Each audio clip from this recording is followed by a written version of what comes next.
I found a story about the crocodile hunter guy. I know this sounds completely irrelevant, but stay with me. There he was, Steve Irwin, cheerfully bounding around swamps and wrestling dangerous reptiles one day, then suddenly pierced through the ticker by a normally gentle sea creature the next. He didn't know what was going to happen to him when he went into the reef that day, which is when I realized that statistics are for morons. In reality, you can never know when or how you'll die. You can only choose how you'll live.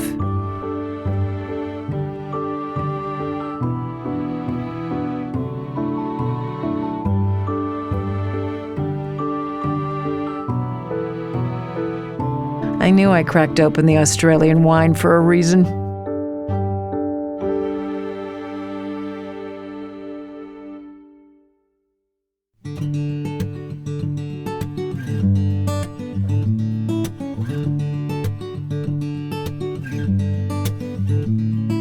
I was at the top of the world. I had a great job, great husband. I was working a morning show. I was co-hosting a morning show on the radio. We were #1 in the ratings. Everything was going great.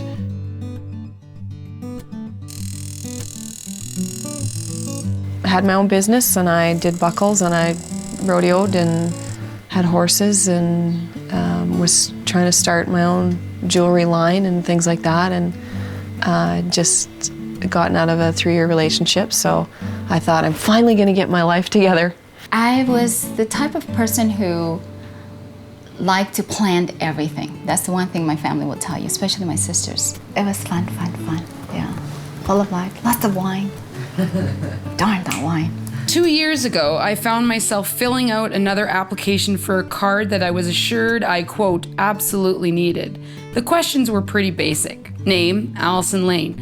Although my friends call me Allie with a Y, I started spelling it that way after watching episodes of Ally McBeal. My imagination is just as big, but unfortunately so is my ass. I played in a samba band, or we played in a samba band. I was actually dating somebody else who was also in the samba band. And that guy left, and then I met my partner, Nick. I was a snowboarder, and my husband plays in bands and plays lots of music. After we decided that we were going to have a child, we were very successful very quickly. We were both very career-driven. At the right time, we'd have 2 kids and 2 dogs and a great house. We'd get a vacation property. We'd go visit our families. We did a lot of traveling. We lived in Australia for 2 years and traveled around Southeast Asia, lived in Japan. He lived in Amsterdam. Like, we've done really great things. Bought a house in the neighborhood we wanted to be in and started having kids. Like, it's just been like the perfect little life. I think it's something all women think about, and most are eventually touched by through someone we know.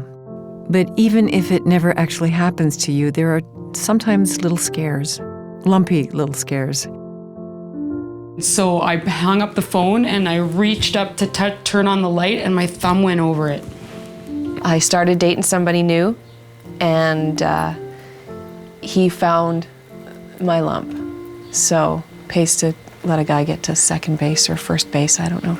It's in my shoulder, I didn't, this is, how else do I describe this area? I'm not a doctor.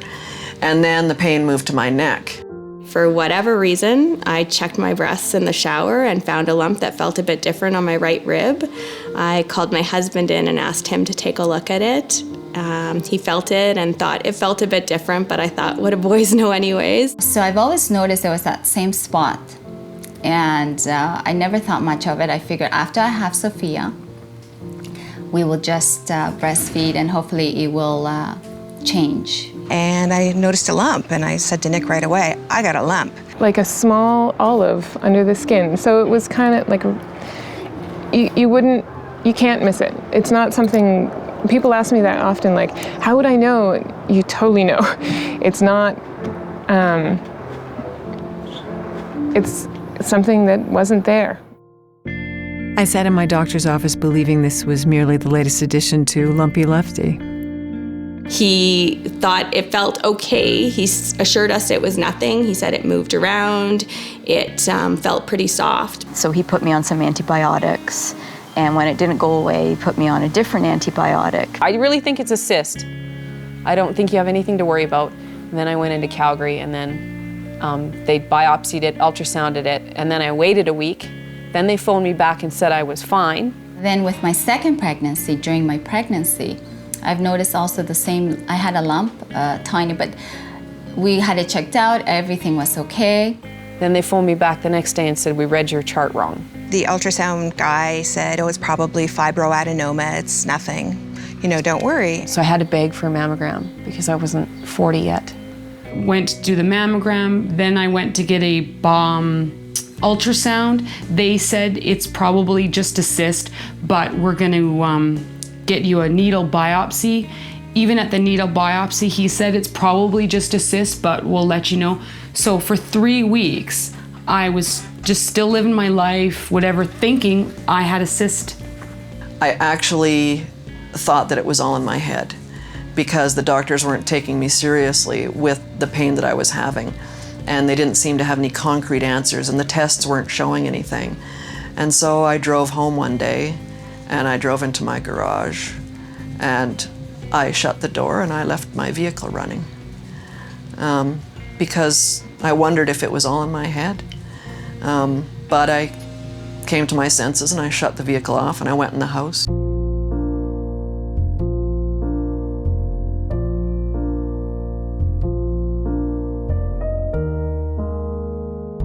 Luckily, the place I went to only did mammograms with ultrasounds because my lump was so close to my right rib, it got missed completely on the mammograms.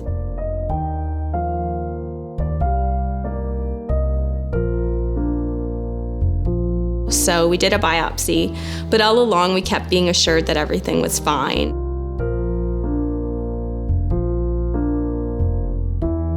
And so felt pretty confident when I went to go get the results on my own. All the doctors, everyone told me it was just a cyst, and this was just like routine that they had to do because they have to do with everyone. So my mom was visiting at the time that the doctor called and said, we have your results, come over. So my mom's like, do you want me to come with you? But she's like, do you want me to come with you? That's how she talks. So I was like, no, just stay home because I'll just, like, this is pointless. Kids were in the pool, I was changing my daughter's diaper. It was, crazy, and my cell phone rang. It was my doctor. What do you want to hear first, the prognosis or what we're going to do about it? And I said, so it isn't good. And she said, no, it's not. Then she explained to me and said, no, this is not one of your normal lumps. And my whole world shifted and hasn't stopped shifting since, to the left. The doctor looked at me and said right away when I walked into the room, just sit down, it's bad news. And Dr. Hermanta says to me, it's cancer. And I kind of sat there and I went, and I guess I had this look and I said, oh. And he's like, what did you think it would be? She said, I need to do a breast exam. And I said, what? And it was then that she told me, you have metastatic breast cancer. It's breast cancer that has spread to other areas of your body. She said, get your affairs in order. Women that get cancer in their 30s, the prognosis is not good, and it's probably already spread to your bones and your brain. The first thing that popped into my head, of course, I think with everybody is, well, how long do I have? I'm gonna die. I don't even have my visa paid off. Like, I was just freaking out. I can't die because I promised my parents I wouldn't die. Yeah, it's like somebody just punched you and you can't breathe. My brother did cancer research in Edmonton for 7 years, so the first thing I did was phone him. And I had been fortunate enough to ask for my pathology results. And I read them off to him on the phone. And I remember he started to cry because I think it was because I mentioned HER2. HER2 to me means aggression, it means death. It means that your chances of making it are a lot less, and it was really scary to me. And he said, well, it's a very aggressive cancer, so at least they'll treat it aggressively. And he said, just find the best doctors that you can. When we were first told that I had breast cancer, the shock and fear swirling around in my head was almost audible. It literally felt like someone switched on the white noise machine we use in my daughter's bedroom to block out the street noise and make sure she sleeps sweetly in her crib. Except that this was not the stuff of sweet dreams. If I'd have waited 6 months, I'd have been dead. That sucker was aggressive. Why, when you're at the top of your game, does this have to happen? You're feeding your babies with these breasts, and then all of a sudden, they're killing you, right? I knew that I would never be the same. Nothing would ever be the same. My life was just totally changed. It was like my life had been stolen from me. I asked if I could please call my husband. They said of course, and Ryan was there within a couple of minutes. But I think it's more of a big deal to the people that are on the outside looking in than it is to you, because when it happens to you, you're just trying to live day by day. I'd wake up in the morning and I'm like, today, I'm not gonna have a hemorrhoid. That's my goal for the day. I'm not gonna have a hemorrhoid. You know, whereas my parents are thinking about is she gonna live or die? My thoughts are with anyone else out there who was waiting today for tests, for results. My wish for you is that you're not waiting alone. And whatever may come, you won't face it alone. Because, at least in my experience, courage doesn't come in a vacuum, whereas fear seems to thrive in one. I called my dad and I was crying and I said, I can't believe it. It came up, Dad, I have breast cancer, and he was really upset too. I didn't call my dad. My mom called my dad, but apparently, my dad's a very sensitive man. Apparently he lost it. Yeah, and went straight to the psychiatrist. I finally had a chance to call my husband, and he wasn't at his desk, so I had to leave him a message, which was just terrible. Then when I called my mom, I can't imagine actually. I think it'd be harder for her because I'm kind of going through it every day. Fighting? I just remember coming in the house and it's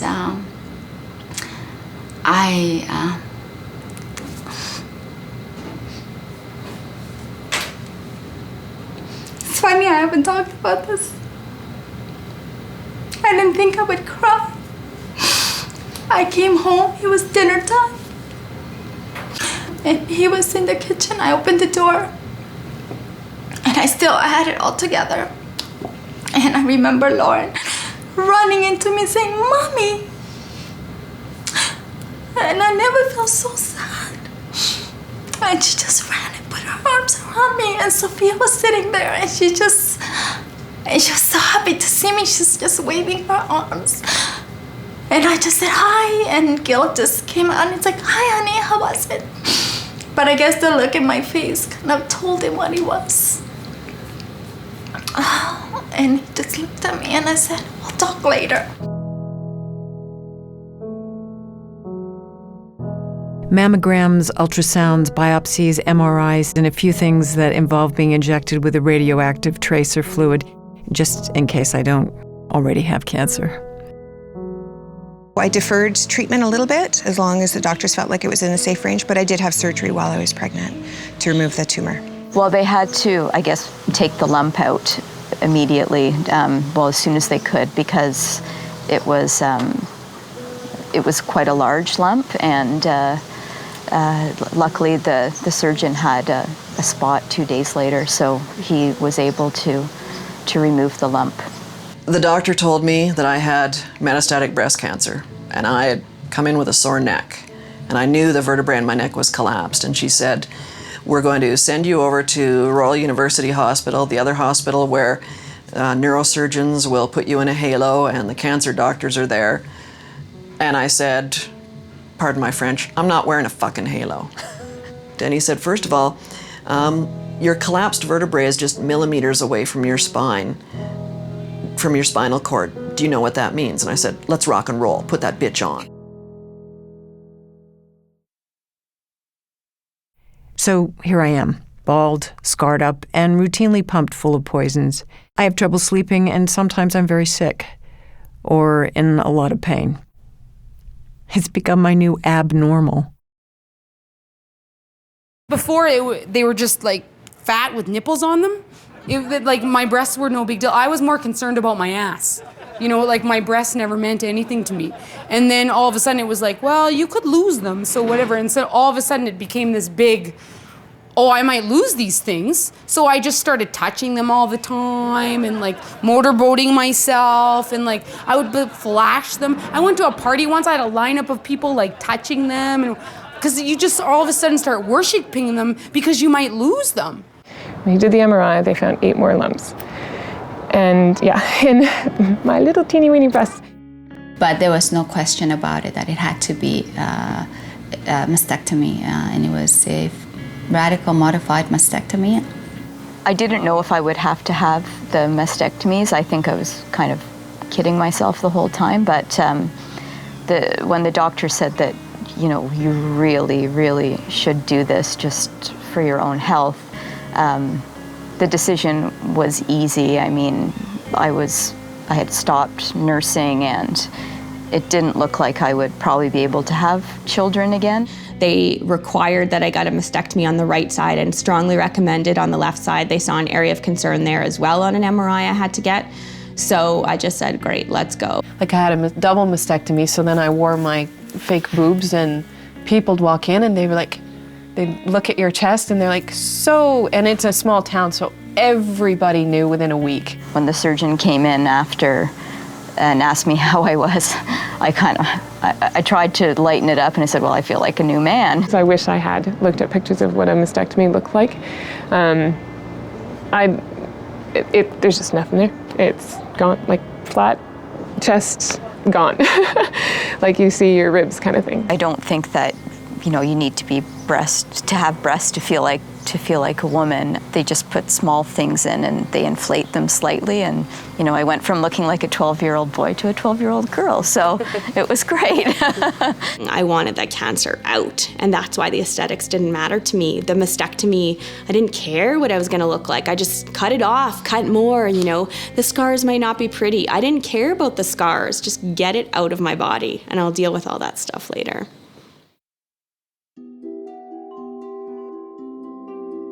If Forrest Gump says life is like a box of chocolates, I say chemo is like a row of cubicles in a public washroom. You never know what nasty surprises you might find when those doors swing open. But when you gotta go, you gotta go. Oh, I don't know. A lot of people say chemo was a breeze. It was not a breeze for me. I had my first injection of chemotherapy. I didn't know what to expect. One of the drugs they injected was a big, thick needle with dark red substance in it, and they had to push it in. But they let me know in advance that it could burn, so they kept heating pads along my arms and tried to inject it very, very slowly, and told me if I felt the burn too much to let them know, and they'd slow down the push, which of course made you even more anxious about what was going into your body than you already were. Like I was laying there sort of visualizing that the cancer was being eaten away, you know, like the old Pac-Man video game from the 80s, munch, munch, munch, munch, munch. The radiation is like munch, munch, munch, munch. When I got my chemotherapy, and they'd have it beside you in these big bags, and I would touch them and I would say, you know, if I'm taking these nasty chemicals, like, you better work. So I would talk to them before they injected me with them. I had heard that with chemo, you would lose even more weight, so I started eating a lot of ice cream, and when I actually did chemo, they told me, oh no, you're gonna gain weight, so I was kind of, whoops. I felt fine. I thought, oh, this isn't so hard. We stopped for Chinese food on the way home to celebrate how easy chemotherapy was gonna be. We ate a great meal, Halloween seemed great, and unfortunately a couple hours after that, I spent the next 12 hours on my bathroom floor vomiting every hour on the hour. My husband called the cancer center and he said, she's vomiting uncontrollably. The gravel's not staying down, what can we do? And he's like, suppository. And where do I get that? And I just yelled across the room, and who the hell's gonna shove that up my ass? I'm like, no way. It hurts to have sex when you're going through chemo. Oh, it was so painful.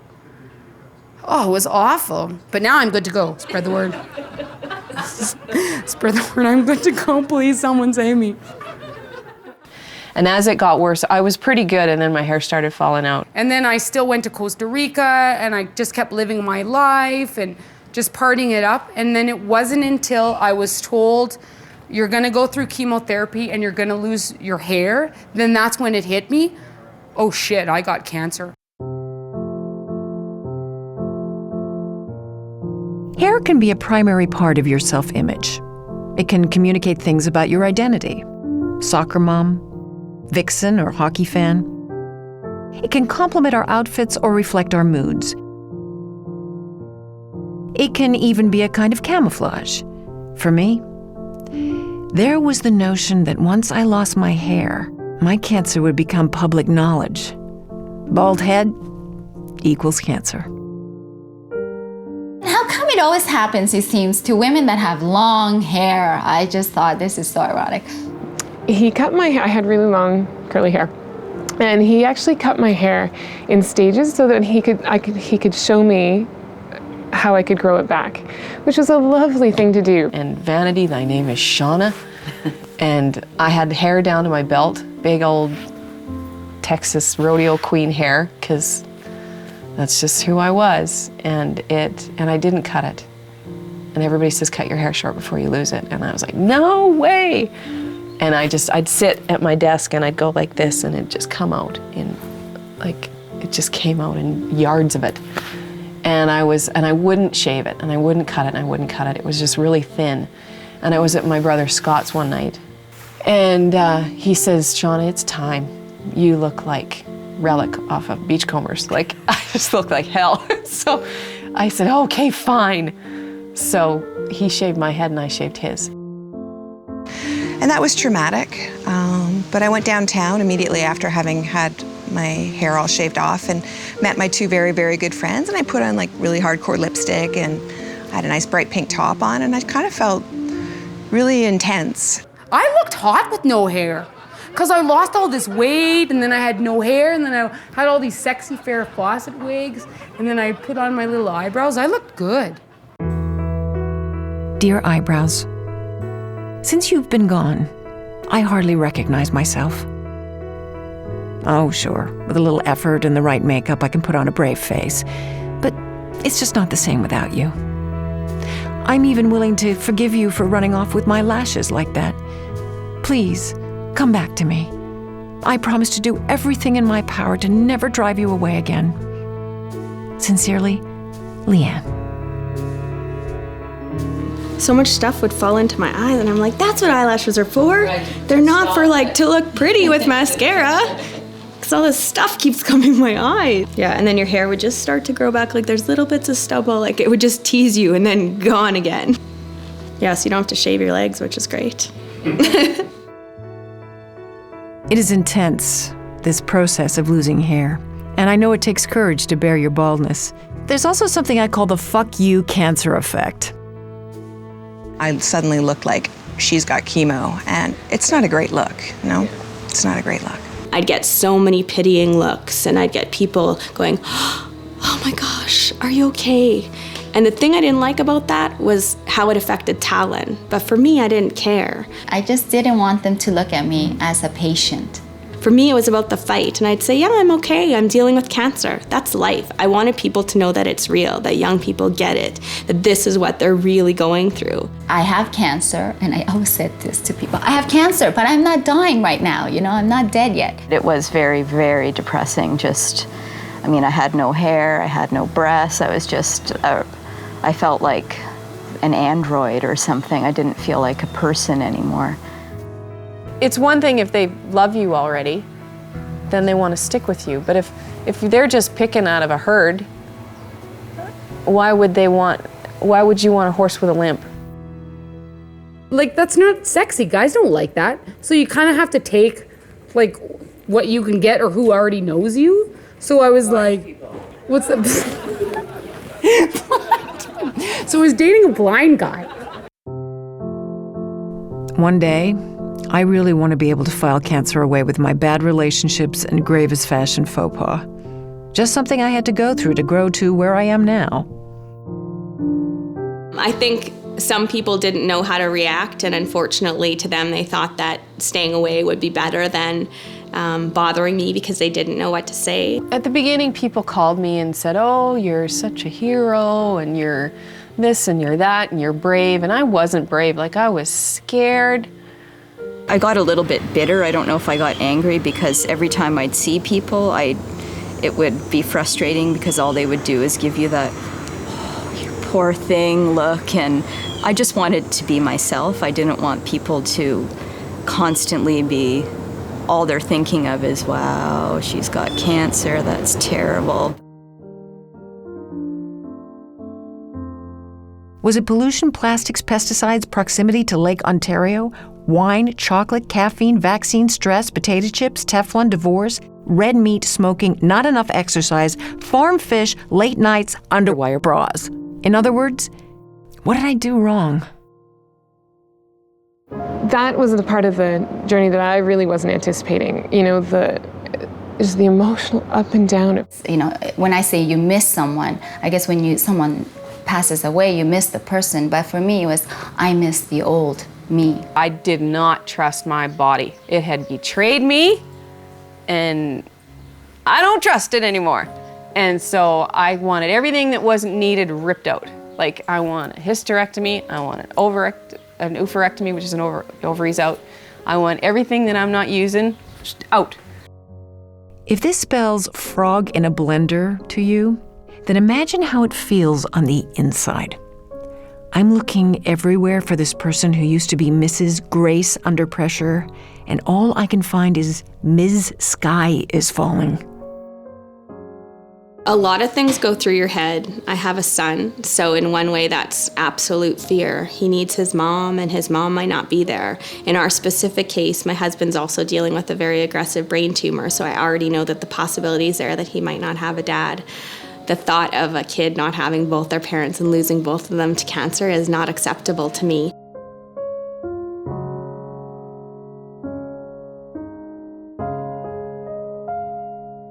I get panicky, I get scared. I'll lay there at night and different thoughts go through your head, like you think about your funeral and will people be crying and how many people will be there. And 2 o'clock in the morning, not being able to sleep, looking at your kids.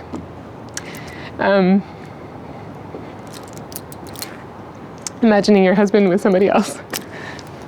Thinking that I might die and that I have a newborn child, and thinking about my son growing up without a mother. What scares me the most is it coming back. And it was really scary to me that it came back and that they said it was more aggressive than the first time. At that point, I knew I was fighting for my life, and I wasn't sure that I was going to win it. It bothered me that people wouldn't let me just feel terrible and go down that dark path. I'm feeling a little like the cancer is showing me who's boss today, not physically, but by virtue of it kicking the ass of my optimism. I'm trying to navigate it, but I keep sliding and stumbling. The worst thing I think I've said, and it's funny, it's like, well, you know what, that's it, I had it, might as well just take me now, you know? I'd rather just be dead and be done with, kind of thing. I don't want to die. God, I haven't done anything yet. I haven't made a difference yet, so. Why is it that dark clouds come so much easier than they go away, you know? You're not married? You have no kids?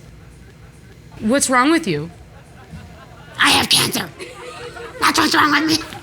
so, you got the big C. And I'm like, cancer? Yeah, I got cancer.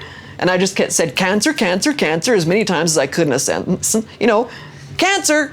Can't you say it? Cancer. It's just like, it's so much a part of your mind all the time that you're just like, you know, I can't wait in line to mail this letter because I have cancer. I can't, no, like, you know, I'm phoning ADCO to pay my gas bill. Like, no, don't put me on hold, I have cancer. Like, you know, I don't have time, I have cancer. I found myself telling almost anybody. I'd be at the store buying something. So how's your day? I got cancer. Playing the cancer card to get the last slice of pizza? Seriously, I cringe at the memory of having sunk so low. Twice. actually, because right before I got diagnosed, I was like putting it out to the universe, because I'm single. I was putting it out to the universe that like, I was like, I want to meet a nice, successful man, you know? That's what I was putting out to the universe. And then I was diagnosed with breast cancer. And then I was meeting a whole slew of nice, successful men, because I was meeting doctors. And it was awesome, because then all of a sudden you're just showing your tits to everybody, right? And so like the doctors were like, you know, Allison, we'd like sure. And so I was just showing my tits to whomever wanted to see them. And then I was like showing my tits to the milkman, just showing my tits to the guy at 7-Eleven, taxi driver. Things not to say to someone with cancer. Don't worry, you'll be fine. Well, how would they know? How do they know? It's me. Like, how did they know that I have this in me? Like, do they have X-rays to see right through me and constantly telling me? We didn't invite you because we thought you wouldn't be up to it. But I'm always scared I'm gonna be, oh, you know, Karen with breast cancer. You know, like the people that they whisper behind, you know? That's Karen. Should you be having that glass of wine? Cheeseburger? Marlboro Light or tequila body shot? I can eat as much butter as I want. I'm not going to die of a heart attack. Think of cancer as a gift. Sometimes I read like, oh, you know, in a way I'm glad I got cancer because fuck off. Love is clumsy sometimes. Maybe the best approach is, I love you and I hate that you have to go through this, but I'm here for you. I have kids. I have 2 beautiful girls, and I have a sister, and I have sisters. I have a family. I have a husband. I have so much support around me. There was a cooler on my front porch, and there was a calendar of 99 women or 100 women that were on a rotation from September to June, bringing 3 meals a week to me.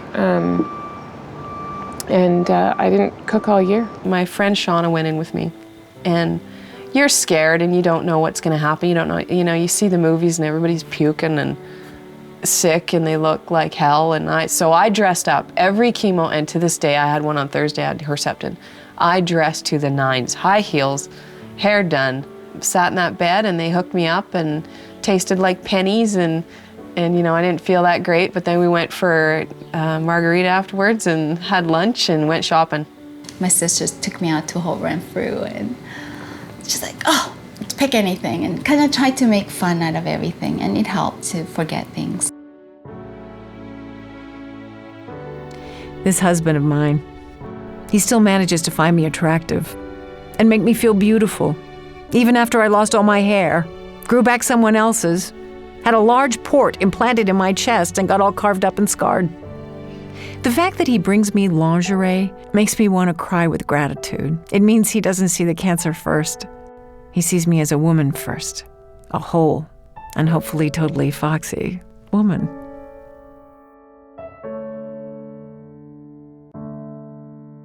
My husband and I, the night before the mastectomy, it was really nice. I'd read somewhere to kind of have some sort of a ceremony, not ceremony, but have some sort of a moment. And we did. We lit candles and we kind of said goodbye, and it was actually really good. He looked after me. I was like an infant. When I was sick, I couldn't do anything for myself. He gave me IV antibiotics. He did everything for me. And he has stood by me, you know, time and time again, and he's always there for me. And it's made our marriage stronger. And he was my best friend before, and he's my best friend now. He's my Mr. Mom. He takes care of everything. He's just, and I keep telling him, I don't know what I would have done without him. He's been my rock, just through everything. He was amazing. I don't know if he's an internal optimist. And he said, we're gonna beat it. Well, at first I thought I wasn't loved because I didn't have a partner. But now love to me is support, encouragement, just being there. And I think that that's my purpose in life, is to love. I think that's what I want that my purpose to be, is I just want to love. Because I've been given so much of it.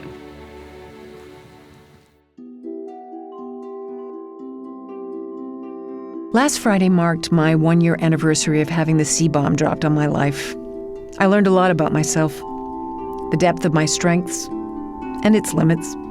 I learned that sometimes, no matter what the research tells you, you should just go ahead and have that drink if it makes you feel more human.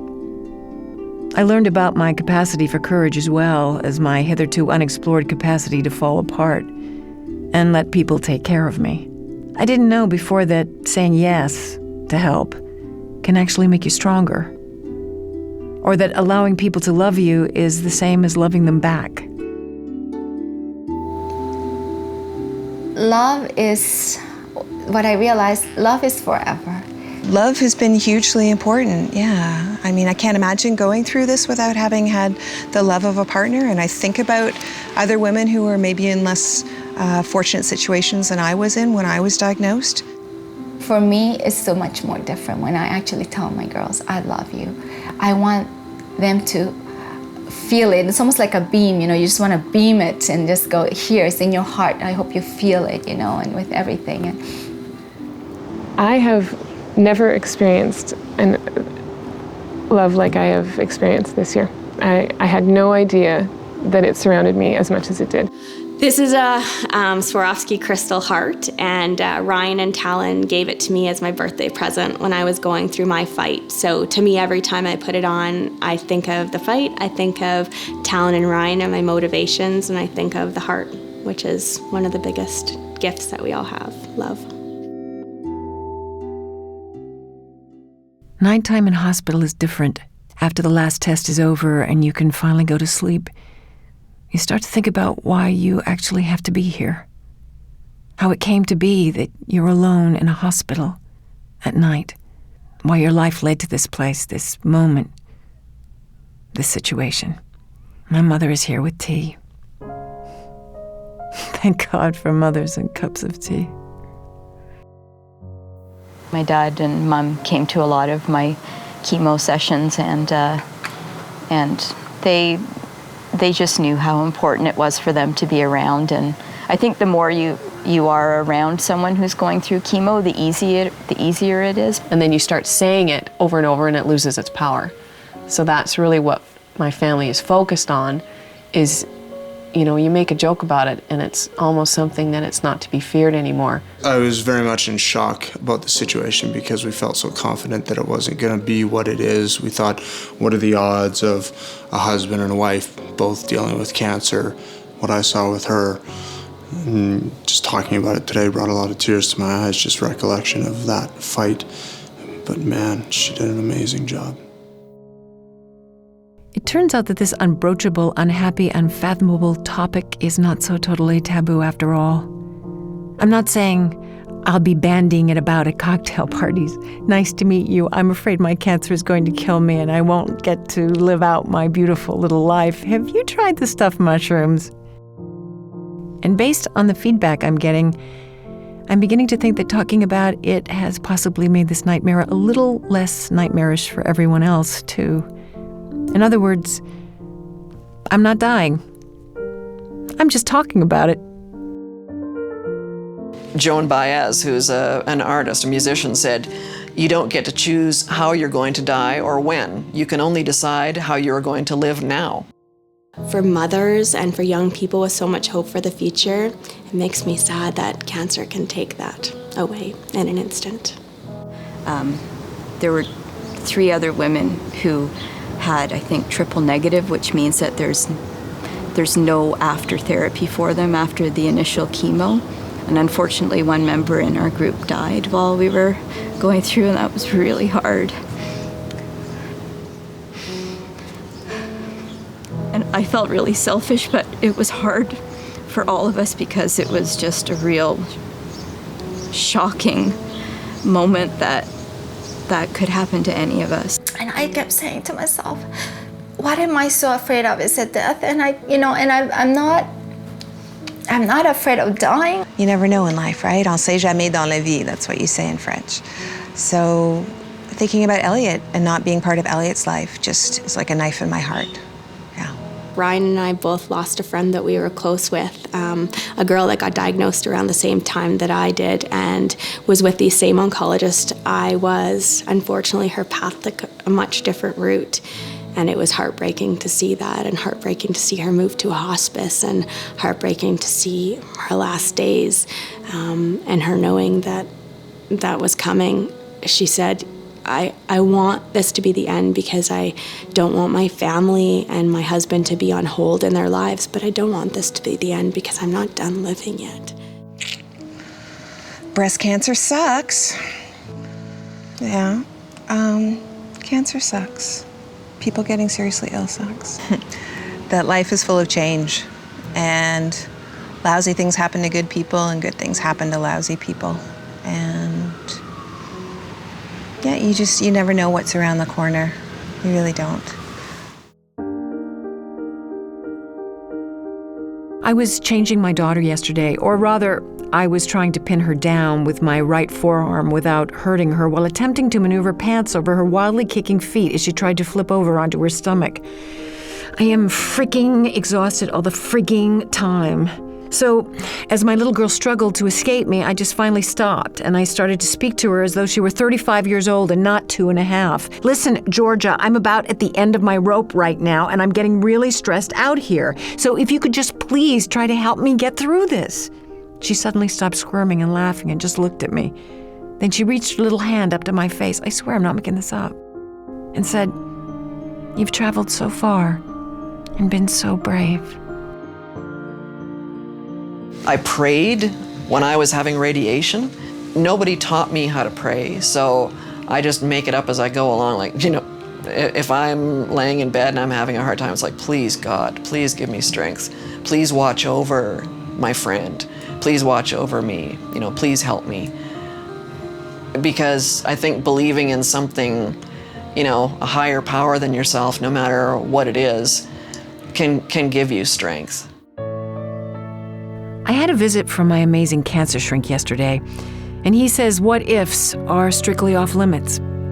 Nothing is pretty hard to hold on to, but even if it's not as great as good news, it's still better than bad news, because there is also the lure of hope, pure and shiny.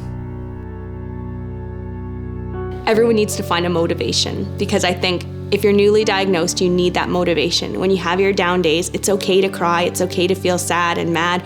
We do. Once a month I cry, I feel mad, but then I look at my son and he gives me that motivation, that perspective, and that fight. And I know that he needs his mom around, and so I will fight and do what I can. You decide it's not my time, you just snap at it and you go, you know what? I still have tomorrow. I have today and tomorrow. Why waste it? I still rode and I still worked and I pushed silver and did all those things, and I drove. I drove myself to every chemo treatment. I wouldn't let anybody drive me. But it's always going to be part of who I am now, and I'll see the world through those rose-colored glasses, those pink-colored glasses. Oh. Some days just driving in my vehicle with the sun shining on my face and the sunroof open and the windows down and the wind blowing in my hair is the most satisfying time of all, because it's like I really feel alive. My goal basically was to live to be the age of 45. I was 35 when I was diagnosed, so I'm almost there. I can't believe it some days. I can't believe it's been that long. But hope is just, it's such a great power. It's something that you can't see, you can feel it, you know it's there. And it got me through so many things, just hoping for a way to deal with it, a way to live with it. Whatever comes your way, here's something to keep in mind from a sign that I see every day in the radiation clinic. The human spirit is stronger than anything that can happen to it. Here we go again. The cancer is back. When you're living with metastatic breast cancer, you just want to make it to that next birthday.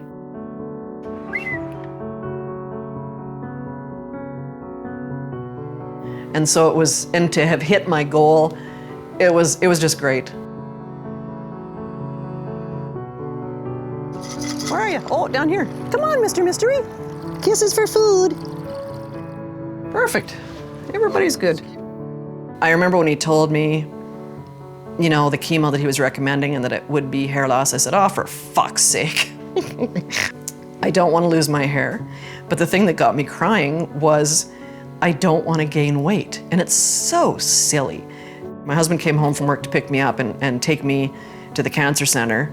And I started crying as we were walking out to the truck. And he's like, what's the matter? And I was just crying. I couldn't talk. And I'm in the truck. And I was like a little kid. I said, I don't want to do chemo anymore. Like, I look back a year ago and my hair was long. And it was like I was skipping through the daisies, like life was just grand, even though I had stage 4 breast cancer. And now it's a year later and I have no hair and I'm back in chemo and my cancer's growing and I feel like shit. And now reality is slapping me upside the head and letting me know that, you know, the cancer can come back. Is this gonna be the year that I die? Sometimes by the time I'm in bed at night and the house is quiet, I can barely breathe. What is scary and awful is the idea of the departure gate, saying goodbye to everyone and everything I love, which means that lately I've been saying out loud to the people closest to me, I'm afraid I'm going to die. I'm, you know, not feeling the strongest. Look down and I was like, you know what? Just do your best. Be fearless. Try and be fearless. It's the kids that I worry about the most, my 3 nieces, because I know that I have no control over how my cancer affects them, but I really just don't want to hurt those kids, and I don't want them to get scared. How do you talk to a 3-year-old about death, especially when you have cancer? What happens when someone dies is a mighty big one, especially for someone way too young to pronounce Kierkegaard or know what theology means. What happens when someone dies?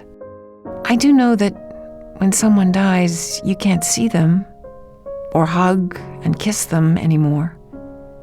But even though you can't hug and kiss them, they never stop loving you. And you always have them in your heart, wherever you go, forever.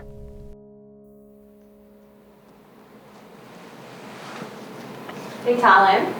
What? What do you think about cancer? Bad. Why is it bad? Because when people die before they have cancer, just like you were almost going to die. You almost died, Mama. My favorite story recently of him, I mean, he's really such an incredible kid after going through what he's been through. There was a big sign that said, the ride to conquer cancer. The staff was all taking turns and they were taking shifts where they'd go up and they'd ride this bike and they were trying to fundraise as people would come into the store. And so typical 5-year-old says, well, why is that guy up on that bike? And I said, well, because they're riding for cancer. And he said, well, for what? And I said, well, to get new medicine to help people with cancer. Oh, do you think that we can get some medicine up to the heaven guys and then they can give our daddy back? And I said, no, honey, it's too late for daddy, but maybe it's not too late for some other people. Oh, I think I need to go talk to that guy. And I said, okay. So we walked over and I was holding him up so he'd be close to the guy. And the guy was, you know, just biking, and Talon got shy when we got close to him. So he buries his head in my shoulder and the guy looks down at me and he says, do you know what time it is? And I said, yeah, it's 7:15 at night. And he said, oh, And I said, well, how long do you have to be up there? And he said, till 9, but I don't know if I'm gonna make it. And I said, oh, you can do it. And then Talon looks up at him and he says, my daddy just died from cancer. And the guy goes like this, and he looks down at Talon and kind of looks at me like, is that true? And I said, it's true. We lost him about 6 weeks ago. And he said, oh, buddy, that's awful. And Talon says, thanks for riding so that no one else has to die from cancer. And then the guy just wells up in tears, and then he looks down at Talon and he goes, thanks, buddy. I think I can make it till 9 now, no problem. Does having cancer change who we are? I don't know. Cancer distills you. You're still made of the same basic ingredients, but you may be a little more potent. Less like aging wine, and more like making moonshine. I'm trying to think, it was my last day of Herceptin or my last day of chemo. They had this bell at Princess Margaret, and when you're done, you ring the bell, and I rang that fucking bell, and I burst into tears. I try and live my life with as few regrets as possible. And I think that that's a good thing to keep in mind for myself and for everybody. And so if you're not digging what you're doing, do something different, because you never know what's around the corner. There's not a day that's gone by since I was diagnosed 4.5 years ago where I've not woken up and thought, or not necessarily woken up, but at some point during the day and thought, I had cancer. And I'd want to get rid of that. I really would like to be away from that. So part of me thinks that just keeping it at bay, maybe it'll keep cancer at bay. I don't know. My expression was always, you just never know, right? You have to believe that you'll be okay and you're strong enough and you'll do it. It's just believing in yourself. And once you've accepted it, you'll be okay. It's one of those things that you can't let other people do it for you, I think. You gotta do it yourself. And laugh. Life is too short not to laugh. Laugh it off and do all you can and live to the fullest. So what's gonna happen to me? I was really, I was on morphine. I was just coming out of the surgery. I said, what's gonna happen to me now? And he said, well, as far as we know, you don't have cancer anymore. So just think positively and just live your life and do the things that you normally would do. I looked at it more, if 1 in 8 women are going to get breast cancer, I was happy to take the hit from the team and the people I know. I'm always going to do things that I enjoy, and I don't want to waste any time. Joy is spending time with my kids in the summer, having hope that I'll be able to do this for many more summers. If I've learned anything this year, it's that everybody has something, whether it's somebody that they loved going through cancer, or they were going through marital issues, or their teenage son or daughter was going through what they go through. And it really struck me that, there's no easy road. If you think you're going to get through it, it helps. You may not, but it's kind of like you don't win the lottery if you don't buy a ticket. So if you give up hope, there's no hope. But at least if you think you're gonna beat it, then you have a chance of it. You don't know what you're made of until you're tried by the fire. You don't know what metal you're made of. And I'm a far better person. I'm a far calmer. Nothing rattles me. I have good friends. I have a wicked family. I have nieces and nephews. I'm gonna have a banging rack when I'm done. I'm happy about that. Let me tell you something, ladies and gentlemen. I am living proof that breast cancer happens. I'm a breast cancer survivor. And get this, I got a big announcement to make. My boobs are real, but also, I just finished treatment on Thursday. Woo, I'm all done. High fives. If I hear someone complaining about their job, well, quit. Or complaining about their boyfriend, well, then break up with him. It's just so simple. If you don't like your life, then fix it. Before I got diagnosed, there was all these things I wanted to change about myself. I don't want to change anything now. Nothing. I don't want to change anything about me or anybody else. want to be a part of the boob crew posse. I decided I was gonna give it, I had to come up with a motto and a way to get through this. I think that my anger is gonna help me get through this. I think it can only help me fight. And so I came up with the motto FYC, fuck you, cancer, fuck you. I'm gonna win. And so that's just the way it is. I don't wanna use like F you or anything like that because that might offend people. But what I just said might offend people too. It all sucks, doesn't it? It all sucks, but that's life. It sucks. Shit happens. Shit happens, then you just keep on going, You just do the best you can. Like, Will was saying something about, well, maybe we won't be camping much this year. And I'm like, screw that. If I'm laying flat on my back in the trailer in a campsite, I don't care. I'll be feeling good. Or I won't be feeling, even if I'm not feeling good, I can lay in my camper and be happy. Or I can sit on the boat and be happy. Being out in the boat, I feel really good. And it's like, yeah, I'm getting out on that boat and I'm gonna enjoy the summer with a lot of sunscreen on the top of my head.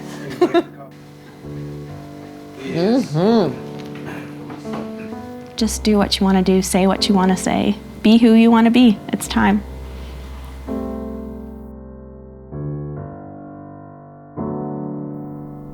I'm telling you, angels and superheroes, they walk among us.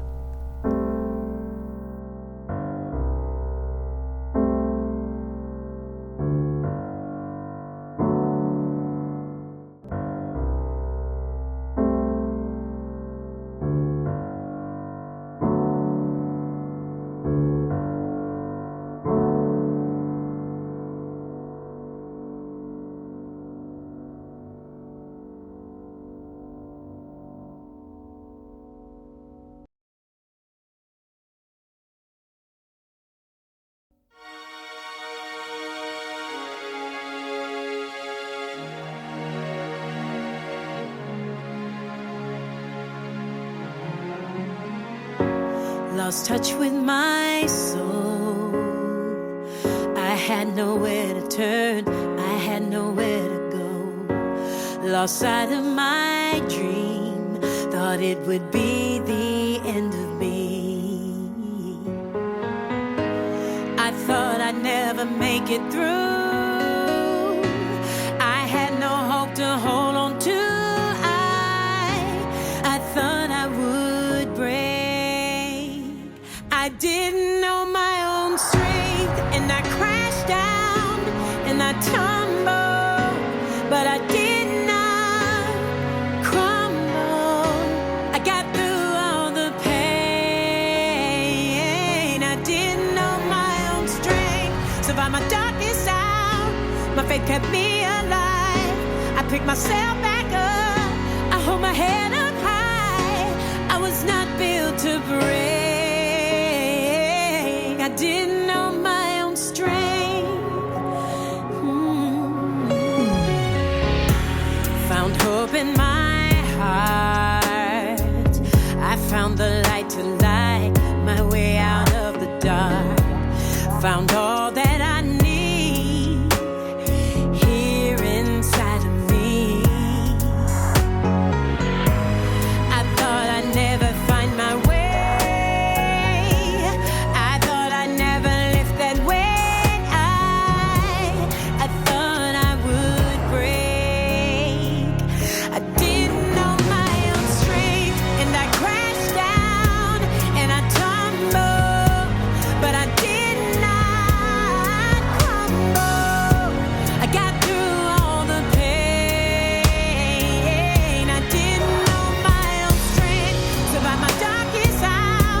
It kept me alive.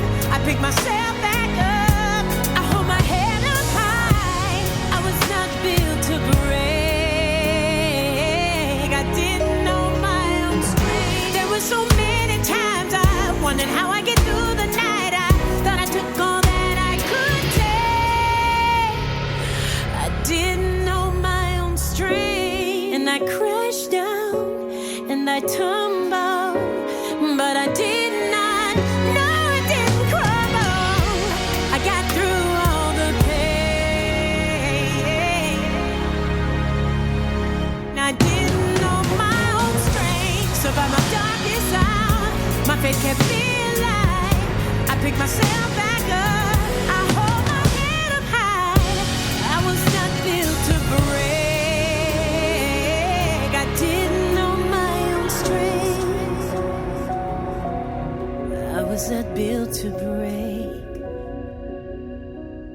didn't know my own strength.